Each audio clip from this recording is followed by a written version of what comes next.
આજની એક સ્ટોરી કહું. ગિફ્ટમાં અમે ચોથા નંબરનો પ્રોજેક્ટ લોન્ચ કરીએ છીએ. રેરાઈ ગયું પણ આ પ્રોજેક્ટ છે ને એનું પોઝિશનિંગ આખું અલગ છે. બહુ જ પ્રીમિયમ અપાર્ટમેન્ટ છે. ગિફ્ટમાં કે અમદાવાદમાં આ સાઇઝના અપાર્ટમેન્ટ નહીં હોય. એટલે અમે રેરાઈ ગયું તો બી લોન્ચ ના કર્યું બિકોઝ એની સ્ટ્રેટેજી બનાવીએ છીએ. કોને વેચવાનું, કેવી રીતે વેચવાનું, એ ટાર્ગેટ ઓડિયન્સ ને કેવી રીતે મેપ કરવાના. એટલે મેં મારી ટીમ જોડે આજે એક્સરસાઇઝ કરાવડાવી કે ચલો તમે મને વેચો. તો એ બધા સેમ રીતે વેચતા હતા કે આમાં એમ્યુનિટીઝ છે, આ સ્પેસિફિકેશન છે. એ તો મને એમ્યુનિટીને સ્પેસિફિકેશન ફરક નહીં પડે બિકોઝ એ તો હું બદલાઈ કાઢીશ. હું તો ઇન્ટિરિયર કરવાનો છું. તો બીજું વેચો તો કન્ફ્યુઝ થઈ ગયા.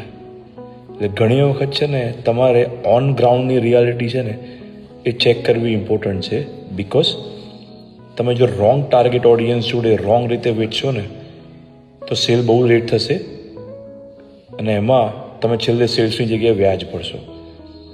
એટલે સ્ટ્રેટેજીમાં ખાલી એકલી પ્રોડક્ટ ઇમ્પોર્ટન્ટ નથી. રાઇટ પ્રોડક્ટ, રાઇટ માર્કેટિંગ અને રાઇટ ટીમ, આ ત્રણેય વસ્તુ ઇમ્પોર્ટન્ટ છે. આજનું મારું લેસન હતું.